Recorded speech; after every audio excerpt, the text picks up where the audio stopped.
What's up, guys? Welcome to Soccer Talk, a brand new show hosted by me, Kevin, and my friend here, Dezzi. And together, we will be discussing and recapping soccer games around the world, news, transfers, and recaps, and also upcoming games.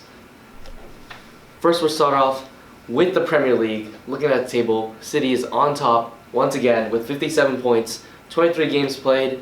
Liverpool, second behind, 9 points. What do you think? Do you think that City's got it? I think City are going to win the league completely. They're 9 points ahead of Liverpool, and Chelsea and Liverpool are, They're pretty close. Yeah, 1 point off separating the two. But Liverpool does have 2 games in hand, which means that they have 2 games more than Chelsea. So they have an opportunity to get 6 points and be way more ahead of them. But let's move on to match week 24. First, we start off with Newcastle versus Everton. Now, this is interesting because Newcastle just, with the buyout, just sold or bought over $100 million worth of That's players. a lot of players. And one of their stars in particular, Bruno Guimaraes from Lyon, a Brazilian, very, very crafty, very great midfielder, great addition. What do you think about this game? It'll be a tough matchup, but I think with the new signings that Newcastle has, they'll be able to maybe clinch 3 points. Yeah, this is tough because Everton is sitting at 16th, one of the lowest they've been all season, and Newcastle is just in the relegation zone in 18th place, 18th, 19th, and 20th place. All get relegated, but Everton just signed Dele Alli and Donny van de Beek, who deservingly should have left Man United 3 years ago. I mean, the dude's literally rotten there. But I think it's going to be an exciting game. Up next, Watford versus West Ham. I only see it going one way, and that's to West Ham. What about you? Yeah, I agree. West Ham are currently in 5th place with 37 points. So getting the extra 3 points will put them into 4th above Man United, which would help them a lot getting into the Champions League for this year. And this is big for Watford as well because they're just barely also in regulation zone. They're in 19th place. Only team worse than that is Burnley, but Burnley has 3 games in hand, or 2, sorry. And so I think this is West Ham's game to win. And I believe that their strike partnership up top will do just well. Antonia's been doing amazing. Ben Rama's been balling out for them recently. So I really think that this is West Ham game. No, I agree, yeah. I agree. Up next, Norwich City at Crystal Palace. Now this one will be very interesting because it's 2 bottom table teams. Norwich City just barely out of regulation zone. Crystal Palace sitting mid-table, 13th, something like that. But I think this will go Palace's way. They've got star players, Award doing great, Jordan Ayew's being very productive up top, and Ezzy's been bright off the bench. Norwich City, Josh Sargent, the American, scored 2 goals in his first 2 goals in the Prem. One was a crazy back heel. Don't even know how he pulled that off. Definitely didn't mean to, but that's fine. Great to see Americans shine. Yeah, I agree. But Crystal Palace has 1 star in particular, Wilfred Zaha, who's going to be coming back from the AFCON tournament, which will maybe help Crystal Palace For sure. get 3 points. Yeah. Up next, Tottenham at Southampton. My Spurs playing Southampton. It's very tough. Last time we played them, we drew. Ben Foster literally just sat in goal, 6'10" or whatever. He's so tall, 6'7". Made every single save. But I think Tottenham's got this in the bag. Recent pickups, we just signed Dejan Kulusevski from Juventus, a bright Swedish winger, left-footed, very talented, and also another Juventus player, Rodrigo Bentancur, the Uruguayan. He's also very solid, and I feel like this game can swing in our way. Our attacking style under Conte is very, very more dynamic than it used to be under Nuno and Mourinho. Obviously Mourinho wasn't really all about attack, but I think this is going our way. What do you think? Yeah, I agree. The two star signings from Juventus to Tottenham will definitely help them clinch 3 points. Yeah. Next up, Manchester City versus Brentford at the Etihad. They're at home. They're in first place. Brentford's in 14th. Manchester City, I predict, will win this game and probably a good margin. What do you think? This should be an easy 3 points for City. Right now they're in first place. I don't even think they need them, but yeah, might as well. Yeah, coming off a draw versus Southampton 1-1 on the weekend before. I think City will come with fire, and they'll definitely deliver. This is a pretty easy game to call. But up next, a pretty difficult one, Aston Villa versus Leeds United. Leeds has been pretty inconsistent this season, sitting at around 15th place, Villa at 11th. But I think that it's going to be a really close game. Villa just lost one of their star left backs, that Target. He's off to Newcastle. But I believe that Villa will pull through with this. What do you think? Yeah, I agree. Leeds United haven't been very consistent lately, and Aston Villa have been playing pretty good. So yeah, I agree. Up next, Liverpool versus Leicester City. This is my game of the week for sure. I'm sure. What about you? What do you think? Yeah, I completely agree with the stars Leicester have and the stars that Liverpool have. It's going to be a very great game. Yeah, I'm going to give this one to Liverpool though. Especially, I'm very excited to see Luis Diaz from Porto. Very exciting player, winger. He's one of my favorites. During the Copa America, he was doing so good, cooking everyone for Colombia. And so this will be very interesting to see how his debut goes. And finally, Wolves versus Arsenal. Now this is very interesting because, Arsenal just lost Aubameyang to Barcelona on a free transfer, and they really haven't signed anyone. Rumors are that Isak from Real Sociedad will head over to Arsenal, but that's not confirmed yet. If they do pick him up, though, that will be a big addition. Isak has been doing really great. Very tall, very young, very prolific striker, I think.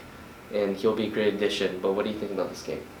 It's interesting that both of the teams lost their key players to Barcelona FC for free transfers. Was Adama a free transfer? Adama. Yeah. No, Adama was he wasn't 20 mil. Oh, well, it's not that bad. Still, losing Aubameyang as a free transfer, he's worth $15 million right now. It's big money, but I don't know. I think the game will go Arsenal's way. They've been doing good recently, and Wolves, they're just a mid-table team. Yes, Arsenal in 6th, Wolves in 8th. Arsenal does have 3 games in hand, Wolves as well, but I just believe going off of Arsenal's run of form, 3 games, 3 wins, and Wolves, they've also been on a good run of form. That's why they're in 8th now. It'll be a really tight game, but I think overall, I'm going to give this one to Arsenal as well. Up next, we're going to talk a little bit about the La Liga, the signings that have been going on, and mainly about Real Madrid and Barcelona. So first of all, let's start off with Barcelona. Big game coming up this Sunday versus Atletico Madrid. Barcelona sitting in 5th place, not usually where they're standing at, used to their first top team or second. And then Atletico as well, 4th place, which is unusual for them as well. Usually see them around 1st, 2nd, 3rd. But this would be a big game for both teams because they're just Barcelona is just a point off from Atletico Madrid, and I think that who do you think will win this game?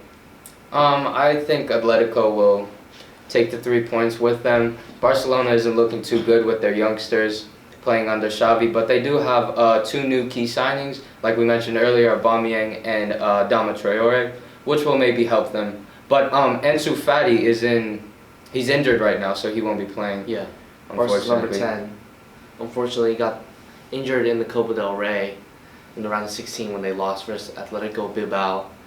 But I think that with Aubameyang and Ferran Torres doing great from City onto Barca, I think that Barca will edge out Atletico Madrid. Atletico Madrid recently have been decent.